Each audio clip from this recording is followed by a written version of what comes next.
Hi, I'm Pastor Bob Barker of Crossroads Community Church here in Uptown Dallas.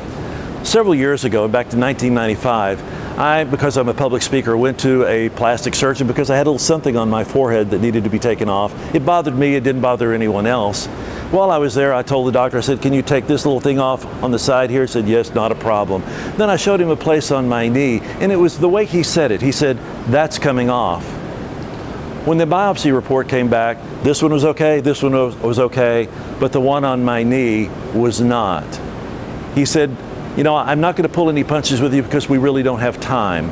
He said, "I've already made an appointment for you at Texas Oncology at Presbyterian Hospital." And he walked me over there, and I sat in that room filling out all the forms. It was interesting. The first line was not what my name was. The first line was, "Do you have a living will? Do you have a DNR in place?" And my thought was, this is serious. And I waited and waited and waited, and finally the doctor came in. And she was a short little girl, right out of med school, very, very prominent in oncology.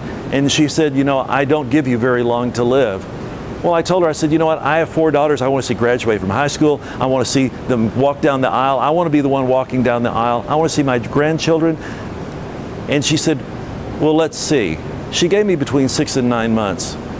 A year later, when I walked in for my first oncology visit, she was walking, pacing back up in front of the door. She saw me sitting on the exam table, and she kept looking at her report, kept going back and forth. They'd already run all the tests, and she was shocked. She said, "You know, I didn't expect to see you here."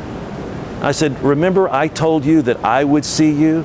I said, "First off, someone that's 5'2", dripping wet, maybe 103 pounds, is not going to tell me I have to die. I'm here today because Jesus healed me." 10 years later, I had melanoma a second time.